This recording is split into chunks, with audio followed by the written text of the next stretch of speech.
Ladies and gentlemen, welcome to the Figure 4 podcast. I'm Mike Cummings. With me is Dan Marino, and we are just a few days away from Backlash.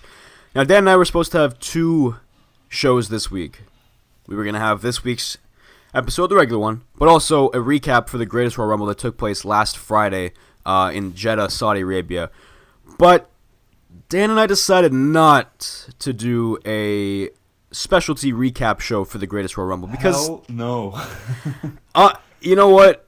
It just wasn't that special to me, at least, and I think Dan could attest to that. It just So yeah, it happened. The Greatest Royal Rumble has come and went, but I almost feel dirty calling it the Greatest Royal Rumble still.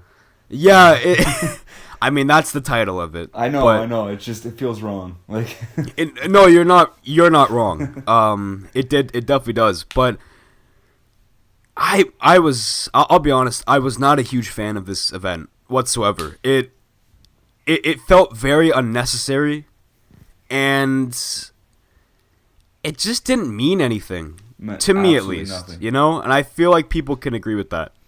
Yeah, I was kind of hoping that. I'm not gonna lie, I kind of got sucked in the closer we got to the event, kind of hoping that they would throw something at us that we weren't expecting.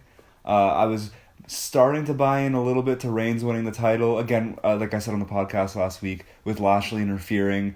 I was starting to buy into like Shinsuke winning, maybe something cool happening in the Rumble, but it became pretty evident pretty quickly during the actual event that it was just a literal cash grab. Like it was such a waste of time for people to actually view the event. It was a house show. It was a glorified house show. It really was.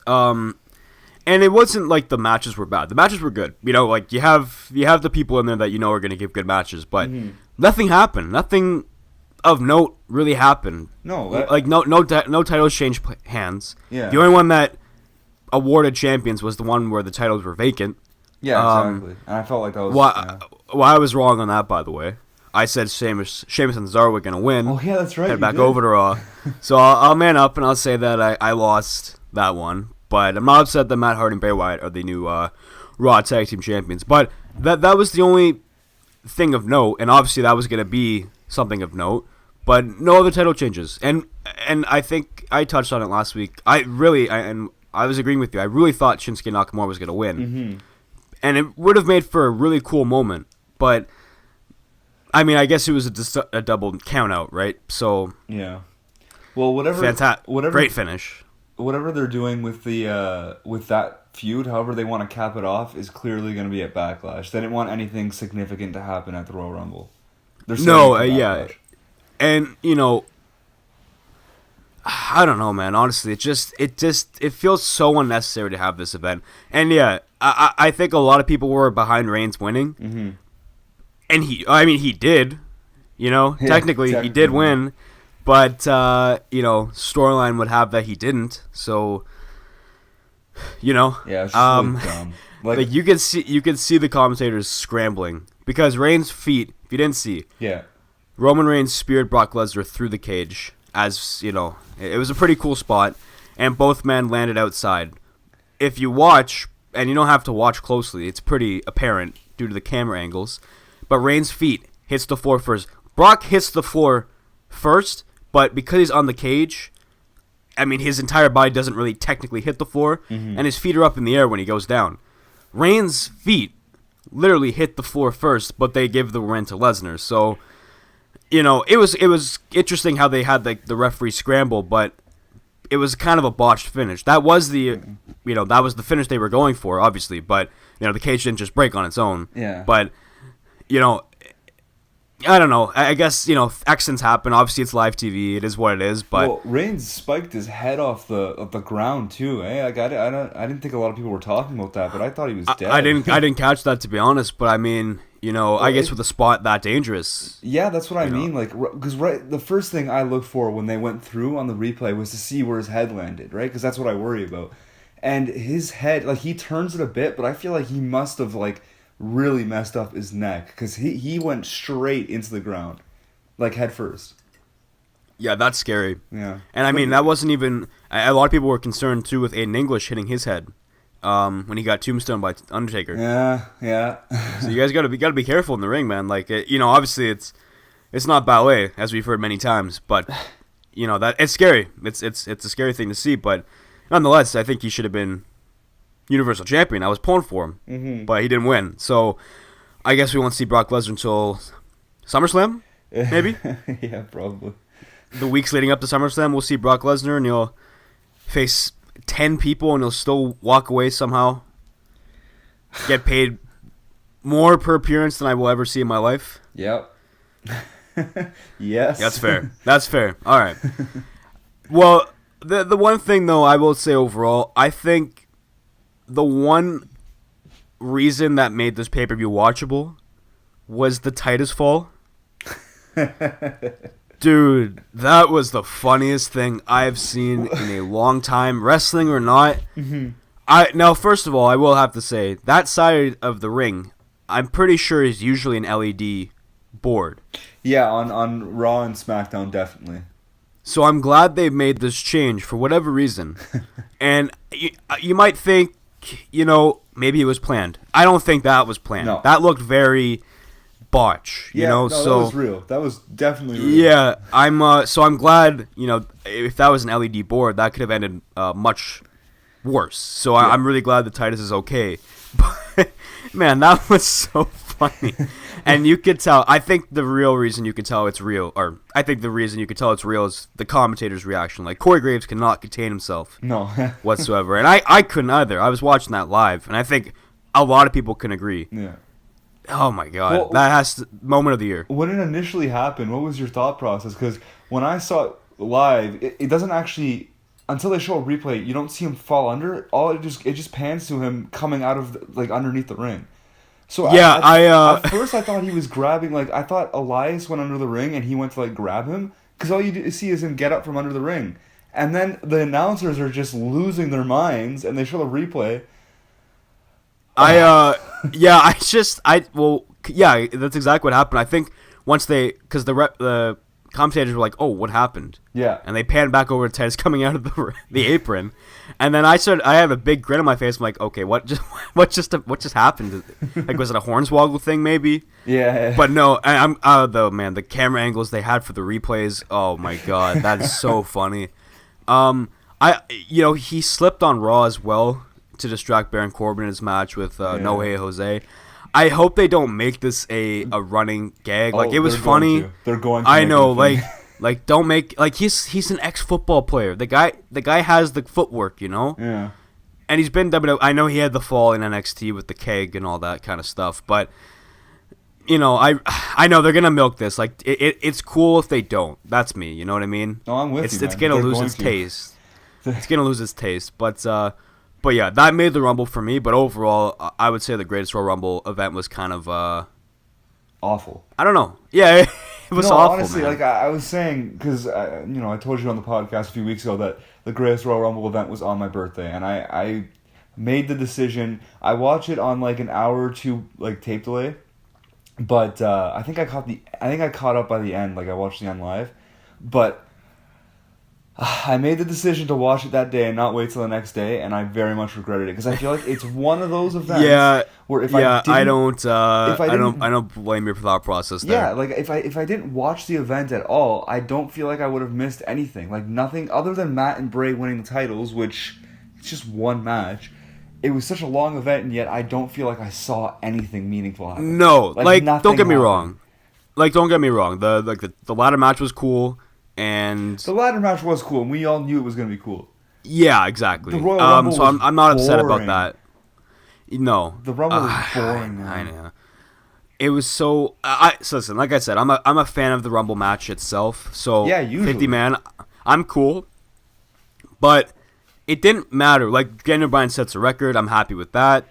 Good enough. But it's even that. It shouldn't. Braun Strowman should not be considered a Royal Rumble winner, and Daniel Bryan should not have the record for longest run in a Royal Rumble, because it wasn't a Royal Rumble. It was just a giant battle royal, in my opinion. Yeah, I know. I really wish it didn't happen, because records book wise, it kind of, I don't know, it takes away from the Rumble itself, the event that's gonna come up in next January. So it's gonna have an asterisk beside it anyway. So the one thing for me though, and I don't want to get political, obviously, but with no women on the card, I feel like WWE's past that. I feel like just the world as a whole is kind of, it should be past that time. Mm-hmm. I don't speak for certain nations and all that, and I know I respect that certain places have their own customs and whatnot.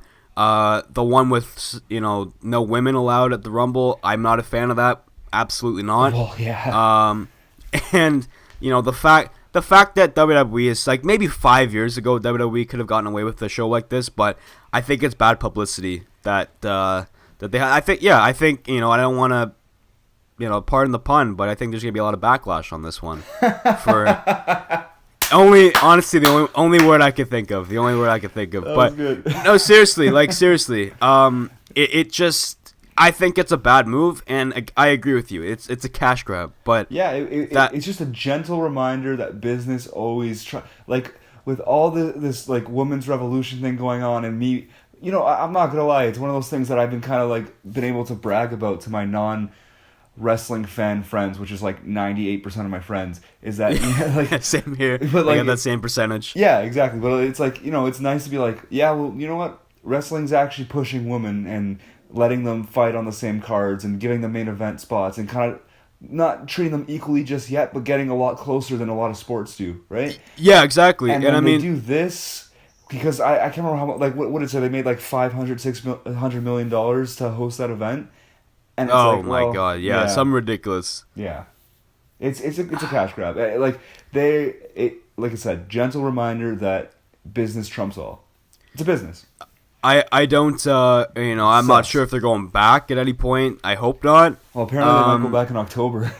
Yeah, that's what I was afraid of. I did hear about that as well. Yeah. So, yeah, you know what? It's gone.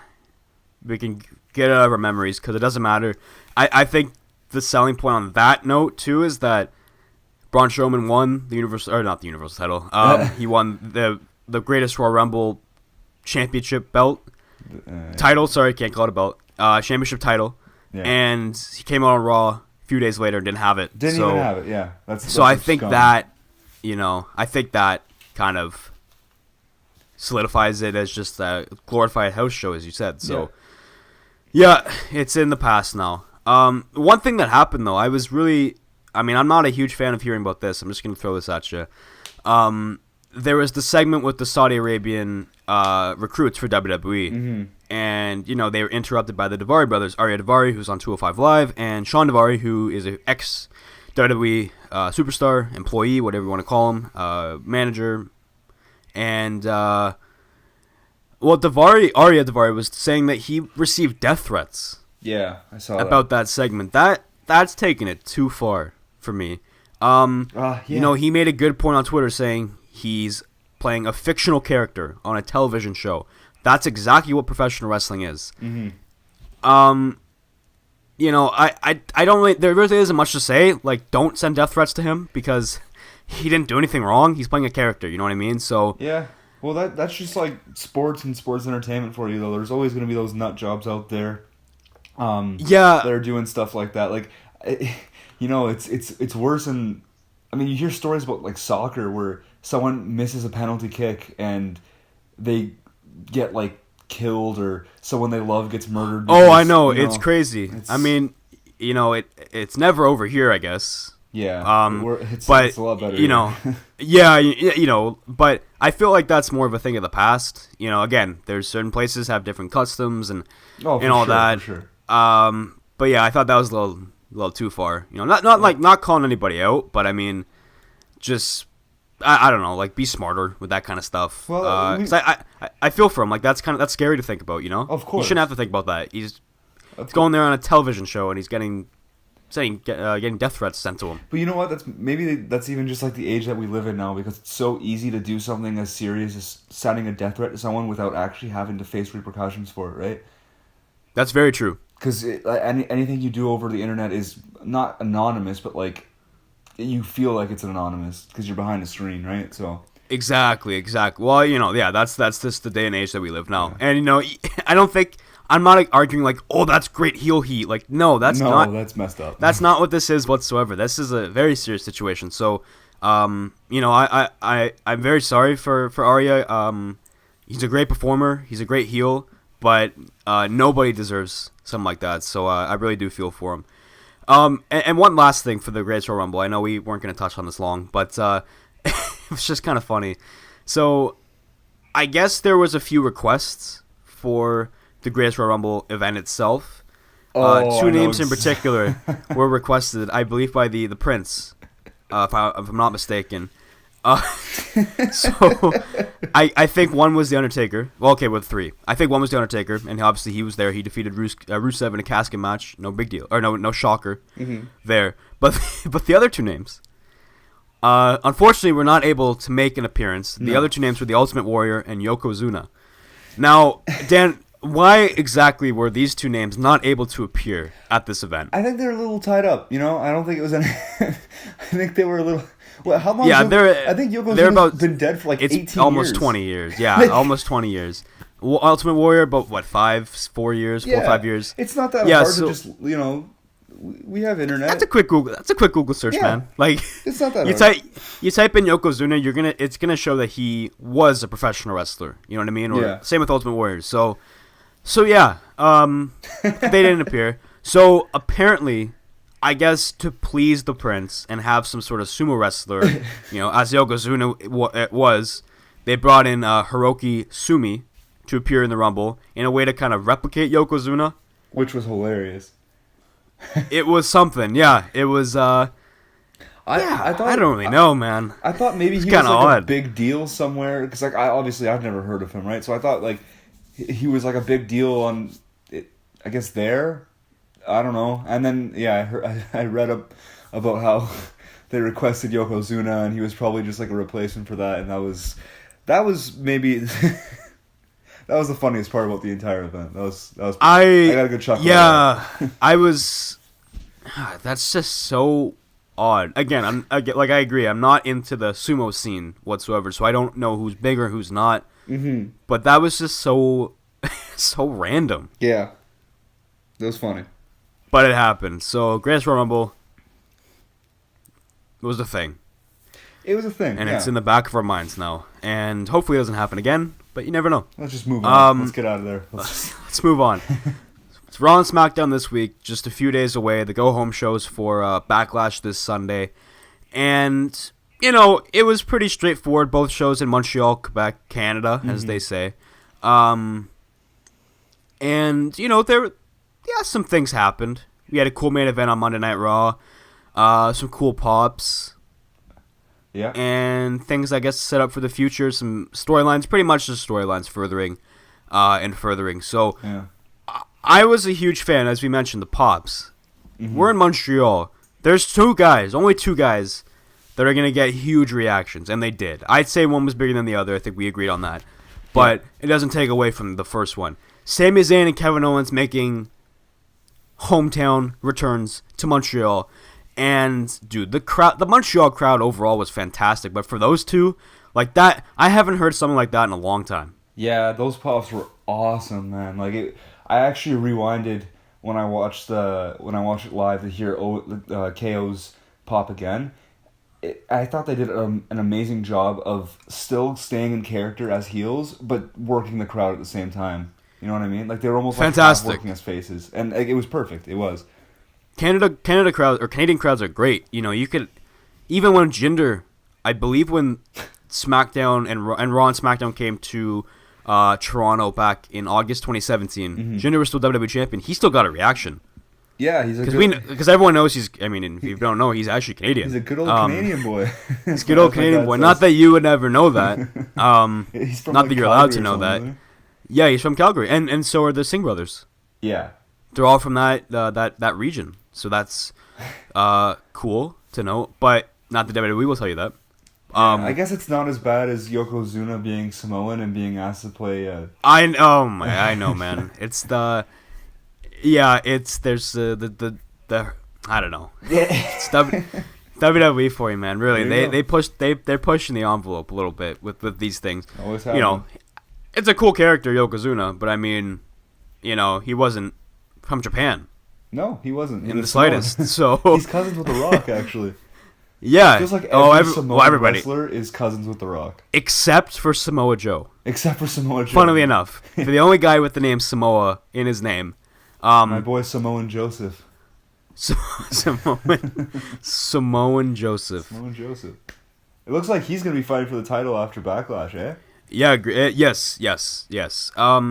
They were kind of setting that up a little bit, and, I don't know how that match is going to go. I guess I'll try to gather my thoughts. We'll do some predictions afterwards for Backlash, but, yeah, hey, man, I'm cool with Samoa Joe and AJ Styles, or Samoa Joe, Shinsuke Nakamura, or the three of them feuding over the WWE Championship, because that's going to be awesome. So, but yeah, like we said, Montreal crowd was great for Raw. It was cool for Seth Rollins as well. Him and Finn Balor had a great main event for the Intercontinental Championship, as expected.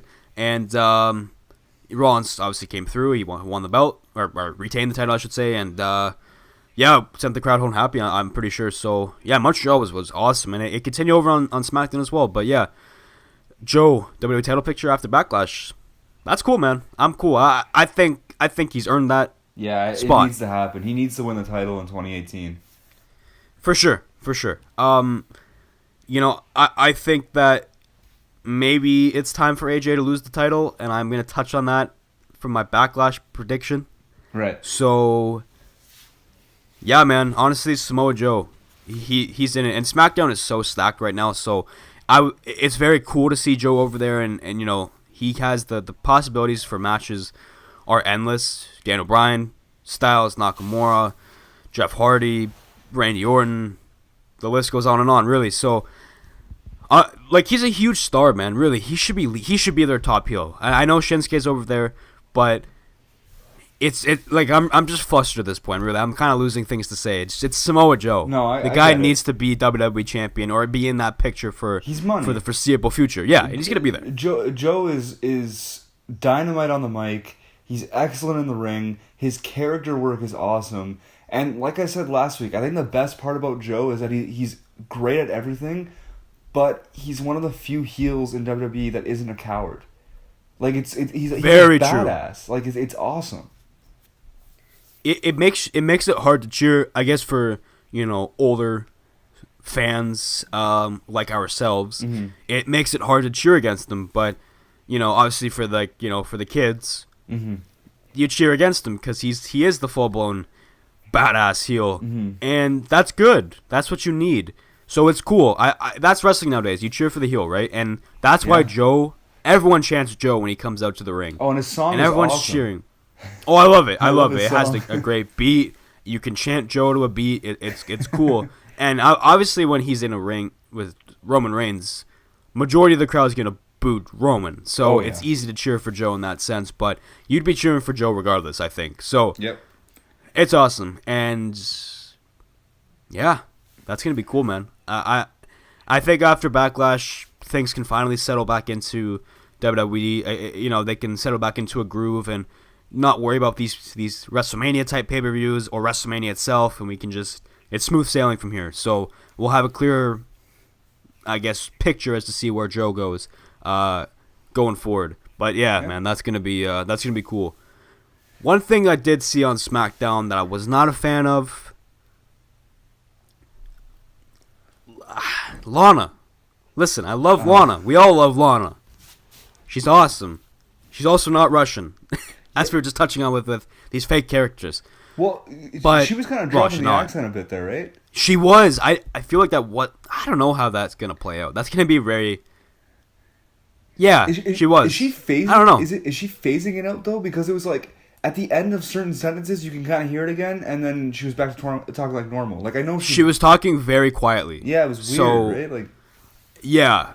I don't know. Maybe they'll play it off as like, oh, she's been in America for so long, she just kind of lost it. I don't know. I mean, she's not Russian. Maybe she has part of Russian in her background, but she's not Russian. She's American. Yeah. But basically what happened was she's saying that she thinks there's something in the way of Rusev's success. Now I'm gonna say that's the creative team, but yeah, for real. Please. Do not break up Rusev Day. Do not break up Rusev and Aiden English. That is a bright spot on WWE television. Mm-hmm. So I know Aiden English isn't the biggest star, and that's fine. But this pairing, it was such a random pairing between these two, but they have struck gold with it. And I hate to see, it's like the Beatles, man. You got Lana's like Yoko Ono in this. She's trying to break up the group, man, honestly. So I really hope, but I don't know. Do you think maybe this might lead to a breakup, or it's just, I don't know. I think a lot of fans, I think, are against it. Well, yeah, I don't blame fans for being against it because, like you said, they've worked so well together. But I think it's pretty clear that the plan is to break them up and have Lana take over as Rusev's manager again. Which, to be fair, isn't the worst scenario in the world because they were so great together. I don't know why they had to go through this pattern of breaking them up and putting them back together and breaking them up and putting them back together. But I don't know. I guess they just don't see Rusev as being a big star like everyone else seems to see him as, unless he's with Lana. I don't know what it is, but it looks like Lana's going to be his manager again.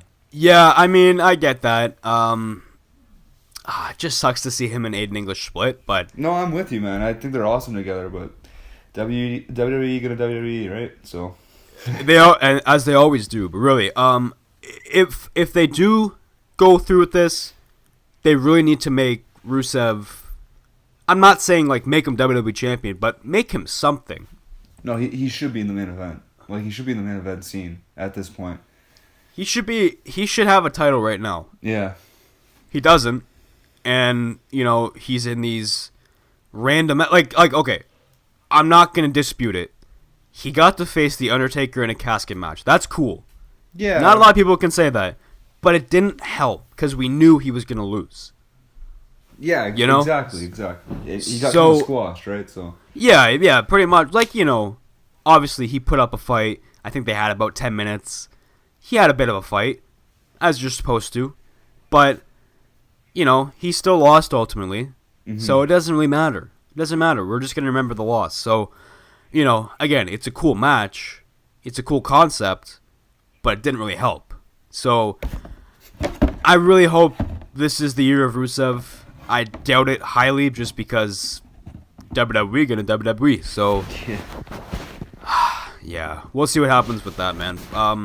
I think it's a good move for Lana, though, because the women's division is very stacked, and obviously, she's not one of the prominent figures in that division, so no, she might be a good move. No.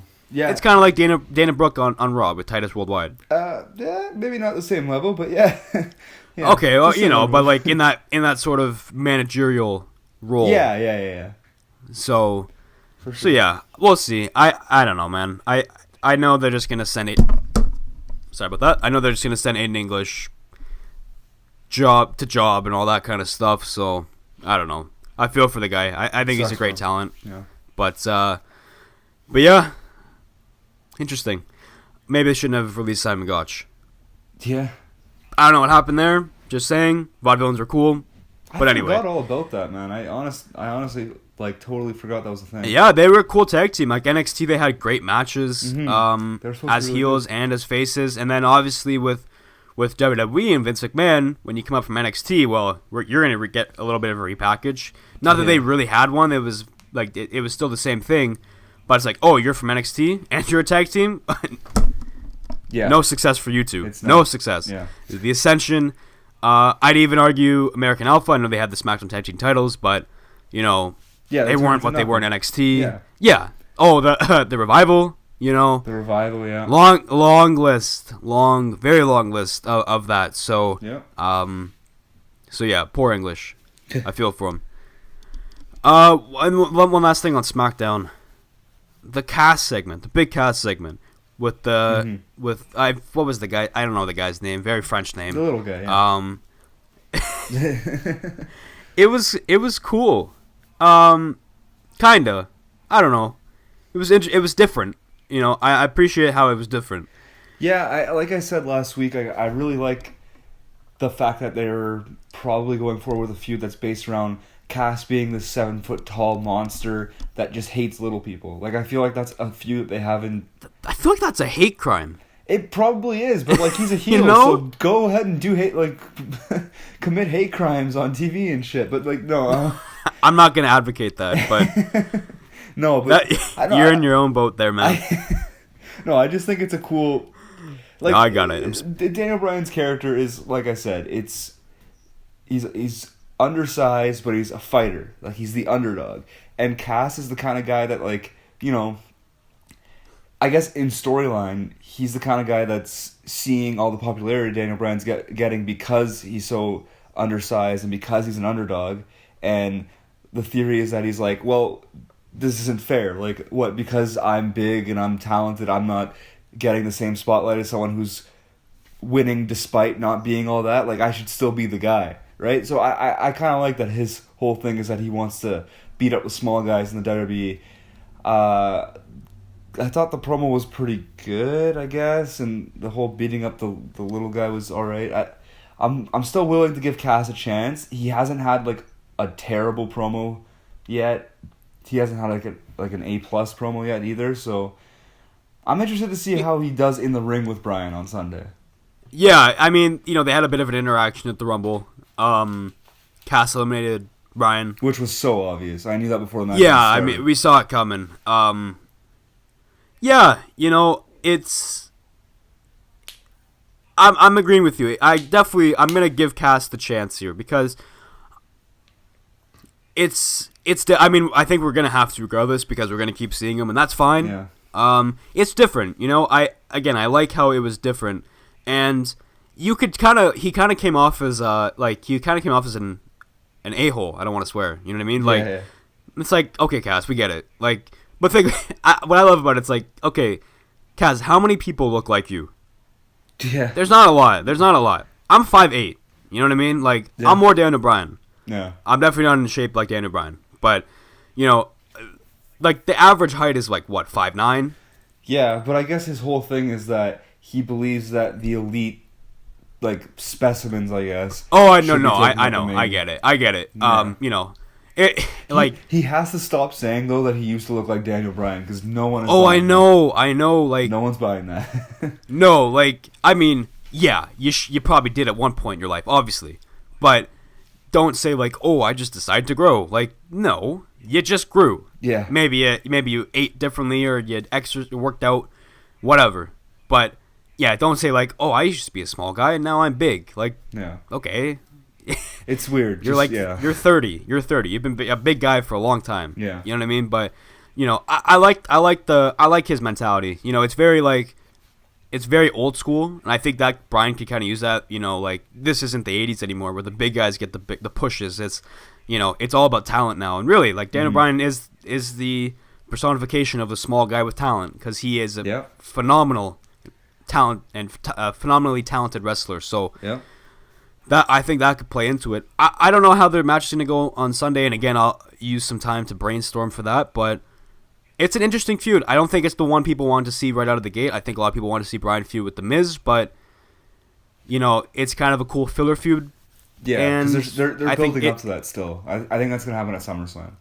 Yeah, and I think, I hope so, really do. And, you know, for Cass's sake, he gets to step into the ring with one of the most talented in-ring performers in a long time, maybe like one of the best of all time. Yeah. You know, so that's good for him, really, and I think they're gonna have a cool match because just of the contrast alone of the small guy and the huge guy on the other end. Yeah, so, David versus Goliath. It's always good storytelling if you do it properly. Really, honestly, it is, yeah. And you know, hopefully, David prevails in some sense. Yeah. Not I don't even know. I don't know. But I don't know. Yeah. I'm not too sure how it's going to go. So, we'll see. But let's just move on to Backlash, because really that's kind of all that happened this week. Who do you think's going to open the show for Backlash? That's a great question. So, we got 8 matches announced. Mm-hmm. Let me just double check to make sure. 8 matches announced. I'm going to go with Seth Rollins and The Miz for the Intercontinental Championship. That is the workhorse title. You have 2 great performers. I think we know how this one's going to go, though. Yeah. So it'll be a good match. We know how it's gonna be a great match. We've seen them in the ring multiple times. Mm-hmm. We saw them in the ring last week. We saw them at WrestleMania. We've seen them over Raw the past little while. Mm-hmm. And obviously they've had run-ins in the past. But I'm gonna pick the obvious choice, unless there's a huge swerve coming. But I think the obvious choice is gonna be Seth Rollins, for the sole fact that Miz is now on SmackDown Live. Yeah, exactly. I'm not mad at that whatsoever. So we're agreeing with Rollins. Yeah, for sure I'm going with Rollins. I'm just happy that we're getting this out of the way with it's obvious this person's winning because they have the title on Raw and the other person's from SmackDown. Thank God this should be done until, like it won't be happening after Backlash is what I'm saying. No, yeah, we should be good from here. So, Miz obviously earned a rematch. It didn't, I guess the one for the Royal Rumble didn't count. So, I mean, it wasn't one-on-one, so he gets it now. And yeah, I mean, if the Rumble didn't, ignoring the Rumble as a whole, this is when the next match would happen. So yeah, I think that's going to open the show. Other than that, I mean, no tag team titles are on the line. There's one tag team match. I think Jeff Hardy versus Randy Orton's going to open the show. Okay. Yeah, I mean, I think it could go either way. So what do you think? So do you think Jeff Hardy or Randy Orton walks away? It's hard to pick these post-WrestleMania shows because, they could do a thing where Hardy loses it after a few weeks. But I think the better booking, the smart money, is Jeff Hardy retaining. So I'm going to pick Jeff Hardy. Maybe this leads to a Randy Orton kind of changing a character a bit. I'm not saying a heel turn, but maybe he's just pissed off that he can't win that U.S. title back.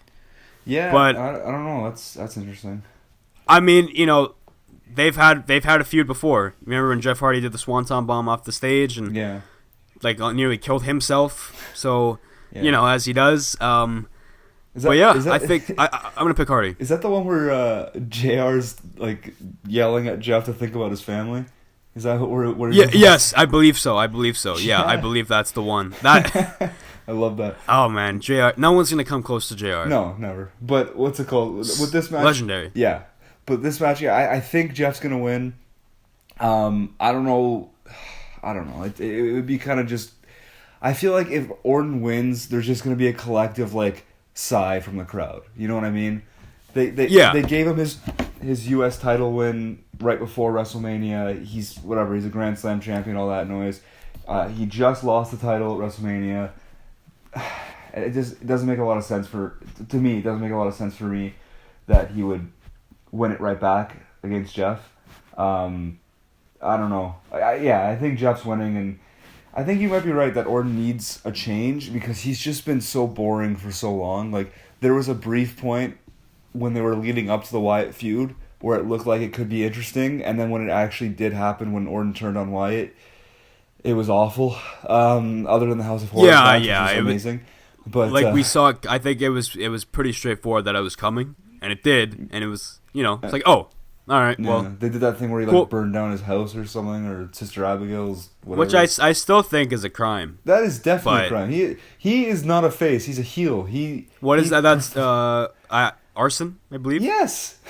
Is no one going to look into this? Property. There have been so many near-death experiences in WWE, I swear. It's crazy. And no one bats an eye. And the funny thing is, it's on television. The Undertaker alone has... Anyway, we're going down a rabbit hole. He killed Ball Bearer. Yes. Once. Why? Why maybe, did he maybe do twice. It? I don't know, man. He buried him in cement. Yeah, and he won the match. He didn't have to do... Anyway, it doesn't matter. Yeah, it doesn't. It doesn't help. But yeah, I feel like if they turn Orton heel, I think Orton's a way better heel than a face. When he's face, it's kind of okay, yeah, sure. If he's in the right feud, it could work. But other than that, it's kind of stale. And when he's a heel, usually he does good work. I think the last time he was heel was when he was having that feud with Daniel Bryan, and then the Authority. Yeah, the Authority angle. Yeah. And then when he broke off and fought Seth Rollins, that's when he turned face, right? It was a kind of a year-long process of turning him face. And that was actually, despite people kind of getting tired of Orton, I still think that heel run was good. He turned heel cashing in the Money in the Bank on Daniel Bryan, and I think that's one of the best cash-ins ever. So I don't know.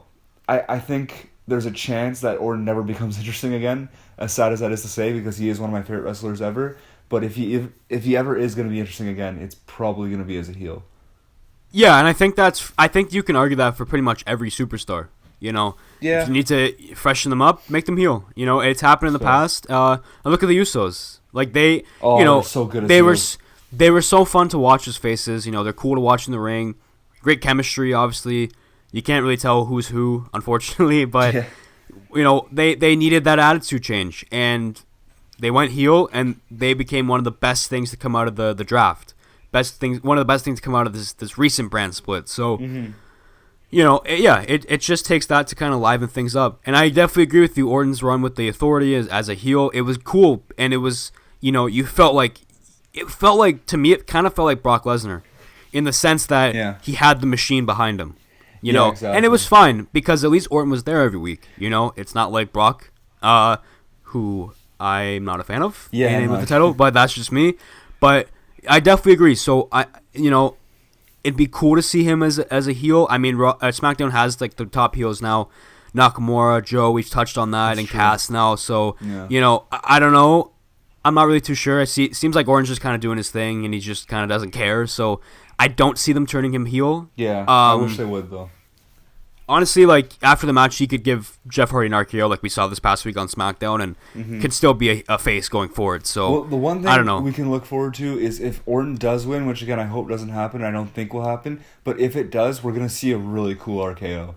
You know what I mean? Yeah. It'll be some sort of swanton into... Yeah, exactly. RKO, something ridiculous. But yeah, we're gonna agree on that one and pick Jeff Hardy over Randy Orton, retaining the U.S. title. So, good thing. The women are back on pay-per-view. Nia Jax versus Alexa Bliss. Of course, Bliss earns her Raw Women's title rematch because she lost the title back at WrestleMania. So, I don't know. I mean, we don't really see Bliss on TV. I mean, we do, but in these, like, segments. These taped segments. So...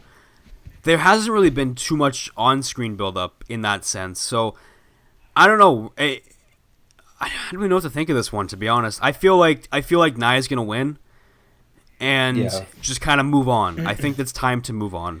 Yeah, exactly. I think this is one of those typical post-WrestleMania things where like you kind of have to do the rematch just to fill a pay-per-view and to get that rematch clause out of the way.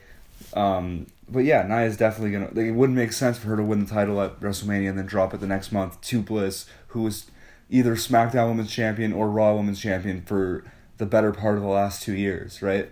Like, Bliss is awesome, but it's time for her to kind of step back from the title scene, and it's time for Nia to have her, you know, like an actual title reign. So I think this is one that's as obvious as it gets. Yeah, and I mean, you know, you have Sasha Banks, you have Bayley, you have the Riot Squad, you have Natalya. I don't think we'll see Ronda Rousey just yet, but you know, if Natalya's involved, maybe Ronda will be in some capacity. So you have the depth of the Mickey James, you have the depth of the roster. So yeah, I think it's just time to move on. This has been going on for such a long time, and they've had such a long sort of partnership. I want to say probably for ever since Bliss moved over to Raw. I don't remember the exact time as to when they became. What's the term, girls? Frenemies, as the girls would say. But yeah, I think it's just time for a change, man. Really, this is now Nia Jax's title reign. It's not Alexa Bliss dominating Raw, and you know, Bliss can move on to another feud, and Jax can move on to another feud as well. So yeah, I'm gonna agree with you on that one. It's time for change, and I think it's gonna come after Backlash. The one title. Well, actually, no, not the one title. One of the titles I could see changing hands is the SmackDown Women's Championship. I think the company has too much faith. Not too much. I think the company has a lot of faith in Charlotte to lead the women's division, you know, especially on SmackDown. And that's fine, because she is a really good talent. But I think that's going to come at the expense of Carmella, unfortunately. Right. I think Carmella kind of deserves, you know, a longer reign. I'm not saying for the year or whatever, but you know, something with substance. And I don't think she's gonna get that, unfortunately. I think she's gonna drop the title at the Rumble, or it's not the Rumble, sorry, at Backlash. All these pay-per-views are blending together. I know, seriously. No, but This one's tough to call for me because they do tend to have some Money in the Bank winners that are heels like cash in successfully and then drop it right away, which is super annoying. But like Charlotte is definitely being pushed as the woman. And I definitely think they're pushing it towards Ronda versus Charlotte in the main event of WrestleMania next year. And I even think they might have both titles. Like Ronda will have the Raw Women's title and Charlotte will have the SmackDown one, right?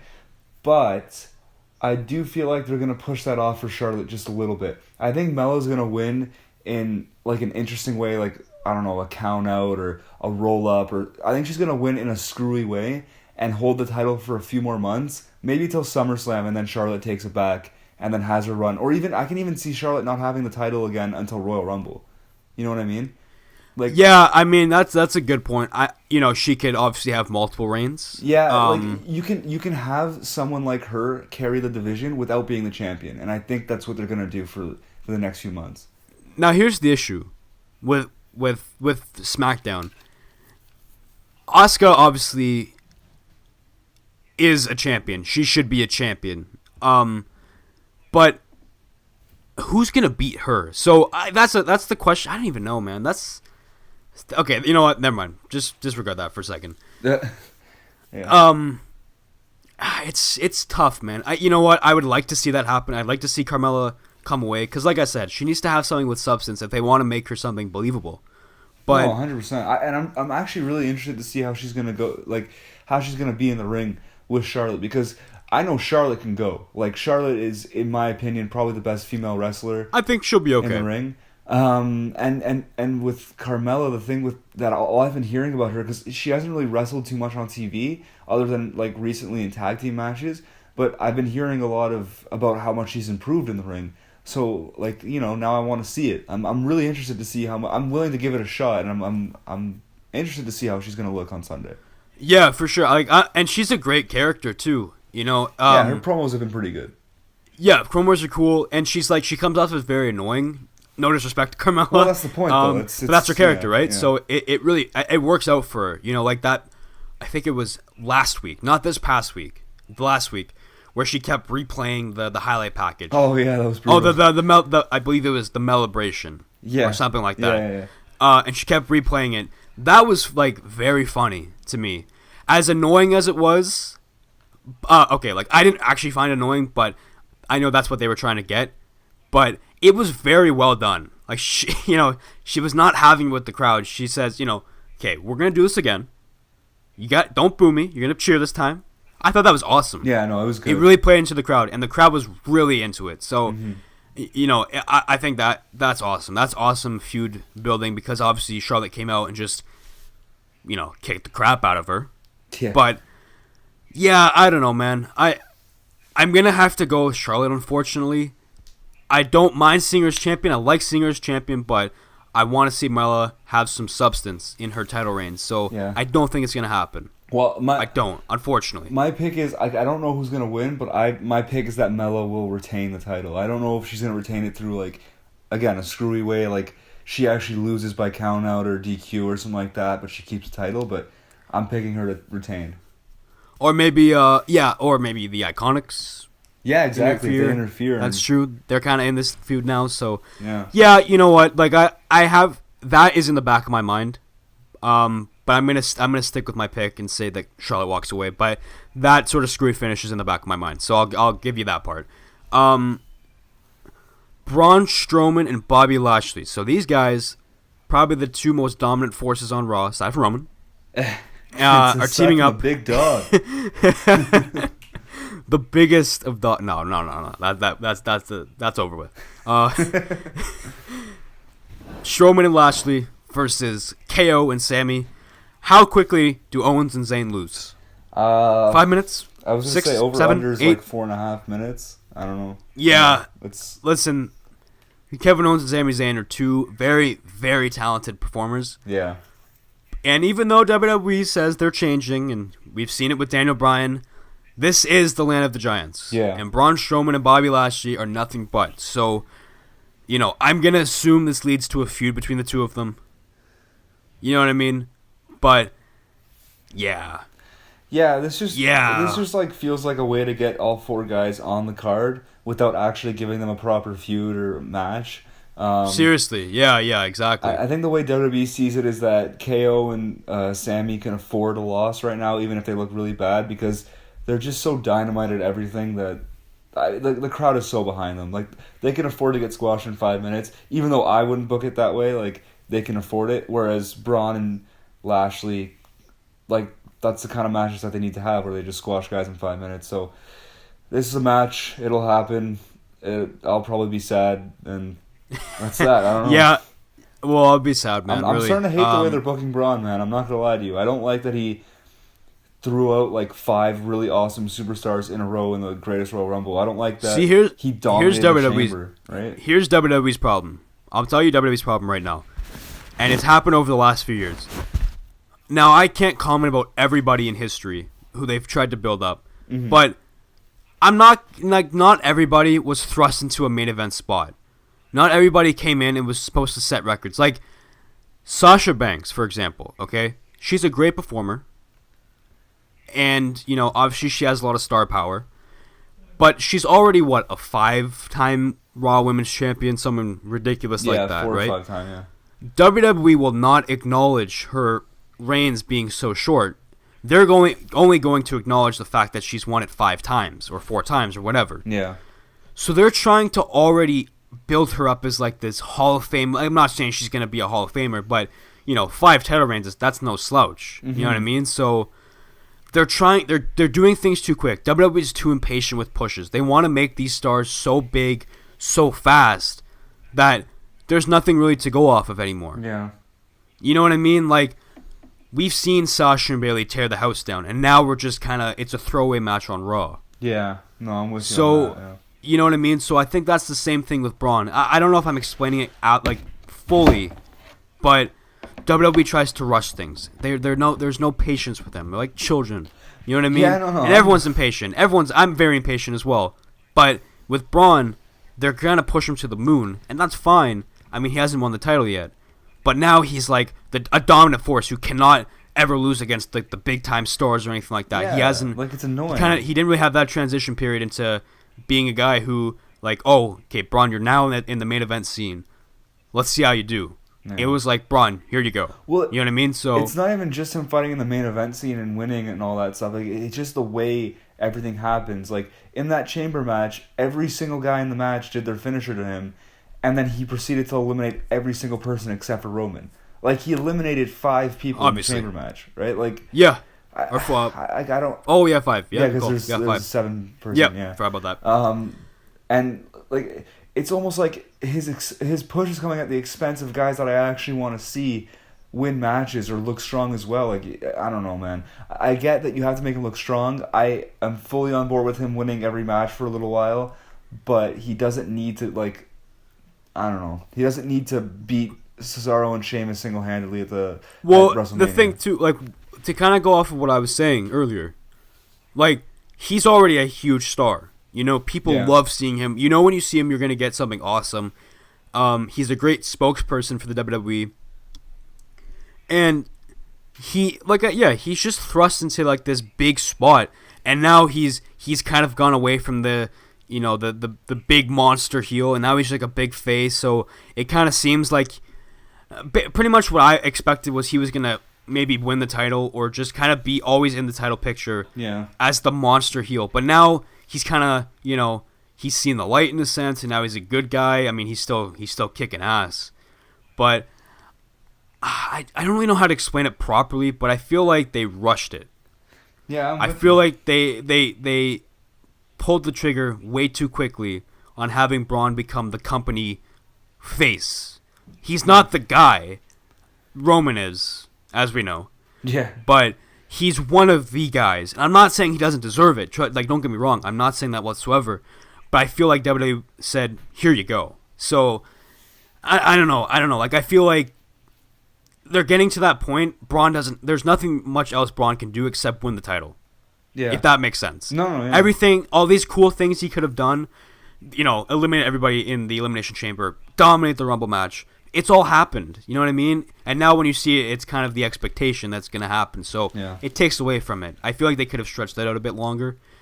And really, the only thing he can do now is win the Universal title, which I really hope happens soon. Because he is a monster among men. I don't know if it's going to happen. Is Lesnar ever going to lose it? I don't know. I think never. He's going to have an 8-year title reign like Bruno Sammartino did. Yeah. Which I hope's not the case. I hope no one's listening to that. WWE, don't listen to this. In terms of this match, Strowman and Lashley. Quickly. Very quick one. Yeah. If it's a long one, like 10 minutes, cool.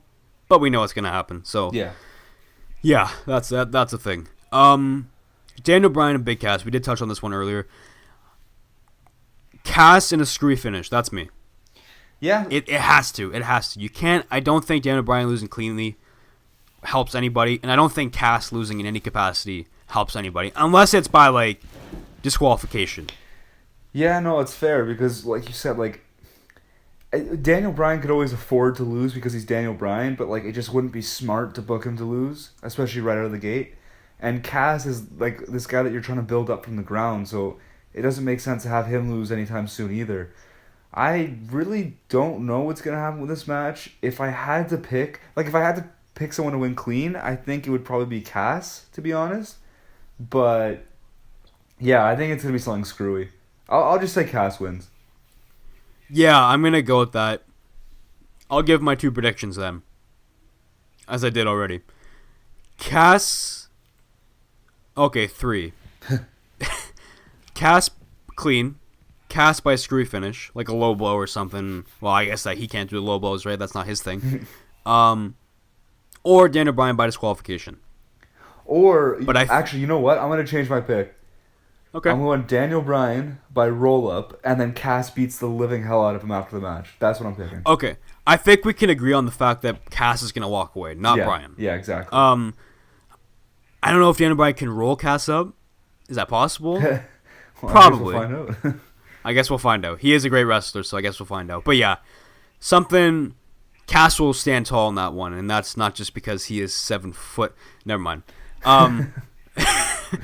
Roman Reigns and Samoa Joe. Now, I feel like there's an obvious pick, but it is Samoa Joe. You know? Yeah. He is in the match here. So, yeah, Roman Reigns is going to win this one. Why? Well, you know why. Because he's the big dog. Yeah, that's what big dogs do. They win high-profile matches. Yeah, it's his yard. He can't lose in his yard. Doesn't make any sense. No, you know what? See, yeah, I don't like his yard.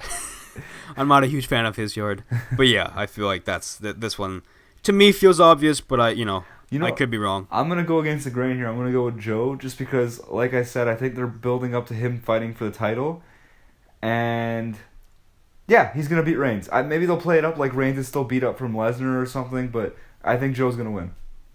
See, I think they're gonna play it up from Reigns is still hurt from Lesnar, but Reigns still prevails. You know how it is. So that's going to be that would suck. My prediction. Unfortunately, listen, I'm not against Roman Reigns, but I'm really for Samoa Joe. Yeah, to be fair, though, I find with Reigns, on the flip side of, like, everyone compares him to Cena because Cena, all he did was win when he first came up. I think the difference is that they're okay with having Reigns lose every now and then. I mean, he just lost the main event of WrestleMania clean, right? So I don't know. I'll go Joe, and like to prepare him for his big title push. Yeah, I don't know. I can't see Roman losing, but I'm really hoping that I'm wrong and you're right on this one. So yeah, I don't know. Like you said, Reigns is coming off of 2 big losses. Yeah. But those are like the only losses he's really had in the last little while. Yeah, exactly. And they're only against Brock Lesnar. So he can really only lose against Brock Lesnar is what I'm seeing. Yeah, and you could build up a storyline where he's kind of pissed off because he's used to winning all the time and he's kind of on a bit of a slump. Not a huge slump. Like, he lost to Lesnar twice, and one of them was kind of like weird because his feet touched the floor first. And then he lost to Joe, who goes on to fight for the title. So they could build an interesting story there. I definitely think it's the match I'm looking forward to the most, both because of I'm interested to see who wins and how, and because I think it'll be a great match. Yeah, I think your story makes the most sense, but knowing the company, I feel like they're not gonna see the obvious choice. Trust me, I think Joe winning would make the most sense. Yeah. But I just can't see Reigns losing because you and I know the WWE mentality. So Yeah. especially, they like the comeback stories. So I think Reigns is gonna go over on this one. But yeah, you know what? Joe gets to move over to SmackDown. He doesn't have to deal with Reigns for a long time, so that's I think that's a plus for everybody. And it lets Reigns, continue doing some new stuff on Raw. Yeah. Pretty much the same old stuff on Raw. So, but yeah, get those guys separated. And the final match on the card, the 8th match, which I don't know is going to close. It'll close. No, it will. Yeah. AJ Styles and Shinsuke Nakamura in a now announced no disqualification match for the WWE Championship. I say, third time's the charm. Shinsuke Nakamura wins the WWE Championship. Yeah, so I was always going to pick Shinsuke because, like you said, I picked him to win at WrestleMania. I picked him to win at the Greatest Royal Rumble, so it makes sense for me to pick him now. But with the storyline that I have going forward, that I think they're going to go with Joe beating Reigns and then fighting for the title, I think he's going to win the title. I think it only makes sense if it's against AJ. Because, one, if Joe's going to win, it makes more sense for him to take it off AJ, who's had it for a while, than, Shinsuke grabbing it and then losing it the next month to Joe. And two, if AJ wins, Joe versus AJ would be a good face versus heel, whereas Shinsuke just turned heel, and obviously Joe's not going to turn face. So it'd be weird to have a Shinsuke versus Joe feud, which would be heel on heel, right? They don't do that for the title, right? What I think's going to happen is I think Shinsuke's going to win. Right. And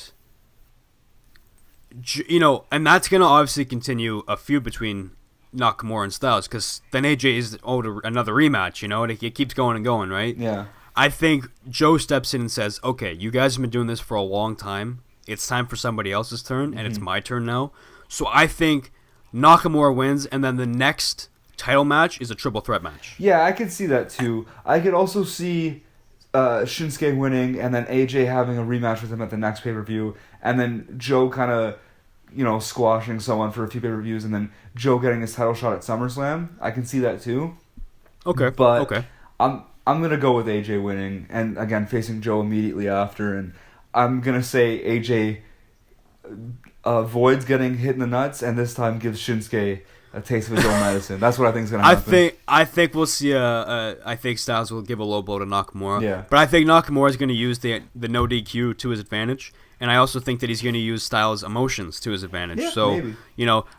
It's one thing to think of. It's a no disqualification match. Mm-hmm. I mean, you can't get disqualified for outside interference, and Styles does have a few good brothers up his sleeve, yes, so they can make an appearance. Especially they have some business with Nakamura. Mm-hmm. But I think Joe will insert himself into this feud. I think it's going to continue past Backlash.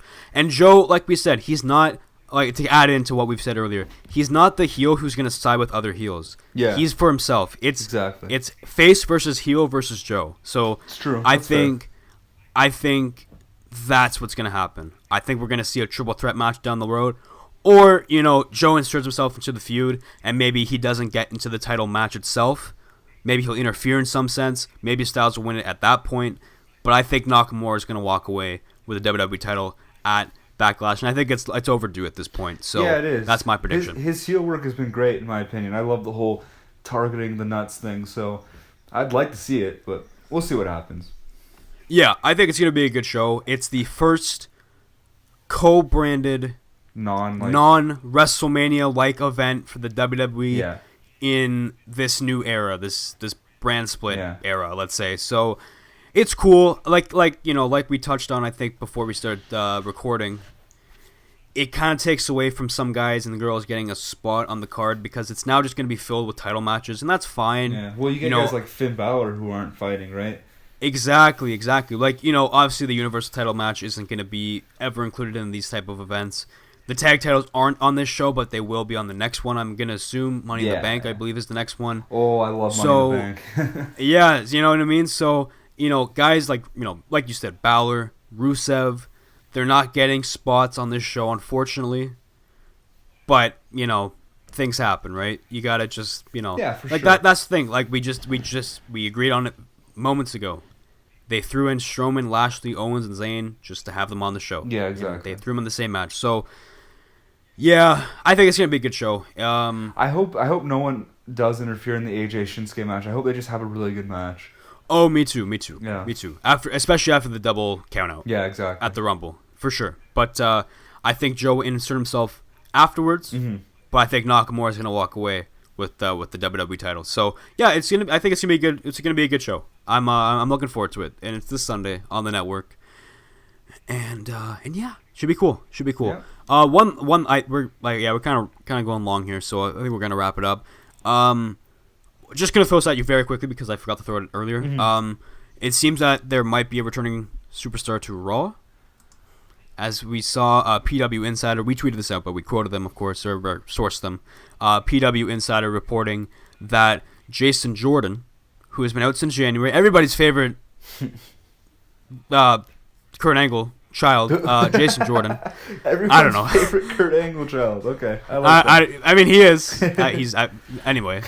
Jason Jordan, who's been out since January with a neck issue, which did require surgery, is expected to be back this month, so May, and apparently could potentially be back as early as next week's Raw, so the night after Backlash. So, well, yeah, I'm gonna leave you with that because I know how people feel about Jason Jordan. I'm gonna throw this at you very quickly.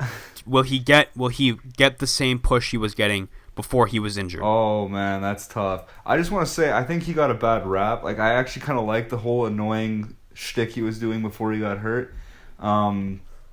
In terms of his push, I think he might be one of those guys that just got really unlucky with the timing of his injury, because it looked like they were going to do a Rollins versus Jordan feud at WrestleMania, which would have been huge for him, and instead I think he's just going to come back and kind of get shuffled into the back, unless he comes back as a heel, turns on Seth Rollins, and wins the Intercontinental title from him. At the next pay-per-view. Very possible. I was gonna say, Chad Gable's on Raw now. No, I think they're done with that. Maybe, I don't know. The tag team division needs some beefing up, and they are a great tag team. Oh, they were. Yes, they were. Yeah. Anyway, actually, what I just said makes a lot of sense, because if he takes you said, yeah, because if he takes if go ahead, he takes the title off Seth Rollins, Rollins isn't going to hold the IC title for too long, I don't think, because I think he's going to get inserted into the Universal title picture at some point. And if anyone's going to take the title off Lesnar by SummerSlam, I think it's going to be Rollins. So it makes sense that Jordan takes the title off him at Money in the Bank, and then whatever, they have a rematch, and then Rollins moves on, and then he heads up to the main, to the Universal title picture, and then Jason Jordan has the Intercontinental title. Yeah, he'll get some. Okay, no, I like the pick. It's risky. He'll get some good heel heat for sure. Yeah, because a lot of people just dislike him, which is unfortunate, but it is what it is. Good. So good heel heat. Yeah, but anyway, good heel heat. But anyway, expect Jason Jordan back on your TV screens in the next month or so. If you want to follow Dan and I on Twitter, you can follow us on Twitter at Figure4Pod. We will post these shows, which are also on YouTube, which is probably where you're watching. And we post news updates. We don't have sources, but we read what you read. So we post that kind of stuff. So you can read that, retweet that, get the name going. We're trying to grow this brand. It's not easy. There's a ton of other wrestling podcasts out there. Yeah. You should be listening to this one. But yeah, follow us on Twitter at Figure4Pod. We'll see you next week. 2 episodes next week, maybe? Yeah, we'll see how it goes. We'll see how things go. I'm starting a new job on Monday, so... Oh, there you go. Well, congratulations to that, man. Thank you. Backlash this Sunday on the network. We will talk about it in some capacity next week, but we'll also recap Raw and SmackDown. And luckily, we don't have to preview anything else for a while, so that's good. Yeah. That's really good. Thank you guys so much for listening. I've been Mike Cummings. That's been Dan Marino. We hope you enjoy Backlash on the WWE Network this Sunday, and we will see you next week.